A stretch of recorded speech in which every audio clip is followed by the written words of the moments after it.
ներողություն խնդրելը դա ուժեղ մարդուն հարիր արարք է, ոչ թե հակառակը, եւ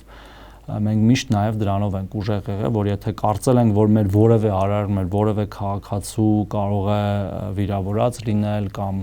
խոցած լինել, այսպես ասած, դրա մեջ որևէ վատ բան չկա, ներողություն խնդրելու, բայց նաև պետք է հասկանալ բովանդակությունը, խոսակցության բովանդակությունը այն էր, որ մոտարապես այդ մեր հայրենակիցին շատ չի հետաքրքրում Հայաստանի Հանրապետությունը, իրեն հետաքրքրում է Ղարաբաղը, որը չգիտես թե ինչու մենք ենք հանձնել եւ ոչ թե օրինակ իր հենց կողմից ընտրված եւ նաեւ չընտրված իշխանությունները, որոնք ամեն ինչ արեցին, որ այդ տեղի ունենա եւ հայաթափումը Ղարաբաղի եւ նաեւ իրավական արձանագրումը եւ վարչապետը փորձեց բացատրել, որ տենց չի, որ մեր իշխանությունը եւ Հայաստանի Հանրապետությունը այնքան բան արել էր նաեւ Ղարաբաղի համար, որ որևէ իշխանություն չի արել եւ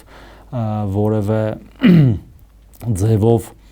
մեղադրանքները մեր հասցեին հիմնավոր չեն, ու սա մի բան էր, որը ասվել է բազմիցս, այս նոր բան չի ասել վարչապետը եւ եղավ այն մնացածը արդեն գիտեք։